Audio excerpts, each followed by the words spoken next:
What's up guys, in this video I want to talk about analysis paralysis, and at the same time I want to give you a channel update. Okay, so what is analysis paralysis? For me personally, it is when you have an idea and you're trying to find a perfect solution to execute that plan or idea. You keep trying to find a way to perform it in a better way than you possibly believe was true. But you are kind of stuck with your thoughts and you have like 3 to 4 solutions for the idea. And you are sitting there like, alright, let's move on to a different idea. But then with the other idea, you do the exact same method. And you're sitting there thinking of a way, and now all of a sudden you have 3 to 4 ideas with 3 to 4 different solutions, giving you 16 different thoughts. Now having 16 different thoughts at the same time is not really helping me with being productive. And same goes for you probably. These floods of ideas can cause mayhem to your brain. And it is seriously having an impact on how you function. You end up spending all your time procrastinating and you're going back to old habits that you don't really want to do, like doom scrolling on Instagram or YouTube, for example, with shorts. So this was something I personally experienced over the last couple of weeks. And to give you a kind of insight on what is happening behind the screens, I'm building a website, for example. And while creating this, I was having the thought of, okay, how do I want to present myself to the world? On this website I want to publish 2 ebooks. The ebooks are about optimal physicality and my view on how I see training. One will be free and one will be paid. So how am I going to create these ebooks? What do I want to share? Do I want to get very personal in the first 2 ebooks? So am I going to talk about my past? Am I going to get very personal? Am I just going to explain exercises? Am I just going to explain psychology? And while thinking about all of this, keep in mind, I'm still thinking about the website on how I should present myself to the world. So what do I share? Do I share this? Do I share this? Oh wait, the developer is waiting for an answer for the website. I should probably go back to him. But wait, I have another idea.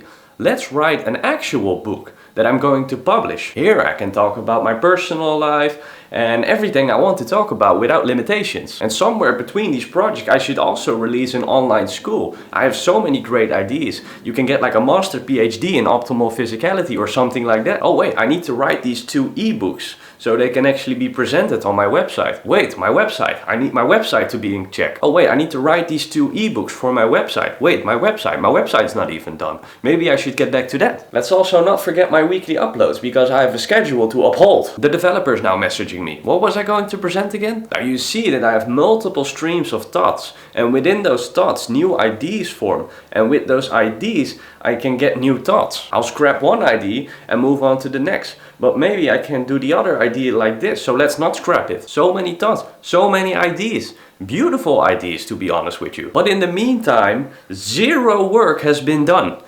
Well, not 0, but like I was procrastinating a lot and I could have done a lot more. But I was keep thinking and thinking. So maybe you have experienced the same feeling, maybe with school or something like that. I remember having exams, having reports to write, and I would have like this entire mind map of what I should do.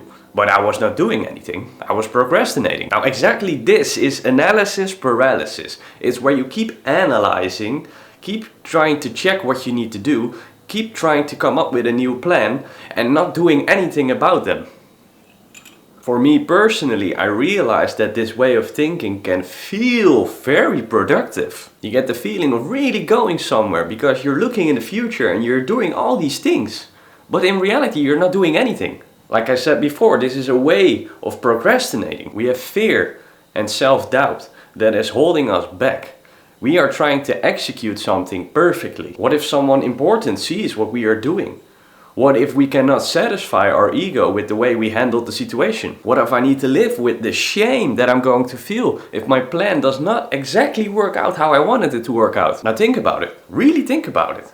Why do we want to execute something so perfectly? If we never make a first version of what we want to do, we will never get a real view of how we actually want it. Before that, it is all fantasy. So how do we deal with analysis paralysis? Well, we get to work. Duh. Emotions are important to feel.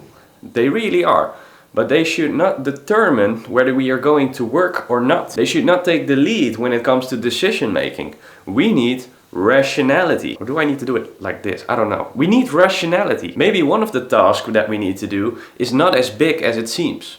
So let's start with the small tasks first and get something done. Get the ball rolling. Get into the flow. Create that first version and leave your thoughts and emotions out of it. Just get to work. Produce something in real life and don't just keep it inside of your mind. If your work is honestly that bad and you're looking at it like, what have I created? You can make a second version, but get that first version in. Stop keeping it inside of your mind. Get it out. For me personally, it was the website that I needed to focus first on. This is my basis. So I spent all my time working on the website. Before I was stuck in the loop. Multiple ebooks, a real book, an online school. It was just idea on top of idea on top of idea. And you get zero focus, zero. But not in reality. Please, please understand this. You can think how long as you want. But as long as you do not operate in this physical dimension, nothing is happening. Nothing is really happening. Yes, an idea starts with the mind first, of course, and then you proceed on with the idea. But if you are stuck in phase one, nothing will happen. Nothing. So we have all these great ideas, but let's choose a few of them and park the rest of them over here and keep them in mind. Like, okay, I'm eventually going to do this, but not right now. I'm going to park this idea and work on this idea first. So if we're talking about school, for example, and you have an exam coming up, or you need a report finished by next week Friday, let's start with those first, instead of something that needs to be done in 3 or 4 months. It has no use. Let's accept that we cannot work on 4 giant projects at the same time. It will hinder our productiveness. Productiveness? I don't know if that's a word. Maybe in a later stage of life, we can focus on multiple projects at the same time. But for now, let's keep 80% of our energy focused on this one task. Get it done. Move on to the next and next and next. This has helped me out so much. And I cannot divide all my energy like 25%, 25%, 25%. It does not work for me like that. And if you're also someone that loves to overthink about everything, please keep this in mind. Focus on one task for most of your energy and then proceed on to the next one. Let's just calm down, breathe. It's free, it's good for you. Alright guys, thank you for watching this video. My free ebook is coming, so I'm not sure exactly when, but hopefully within 2 weeks, but in November for sure. So be on the lookout for that. It's just a quick insight in how I believe bodyweight training can help an individual and what exactly to do when you're at home and you don't know what to do. So yeah, be on the lookout for that, and on to the next video. Goodbye.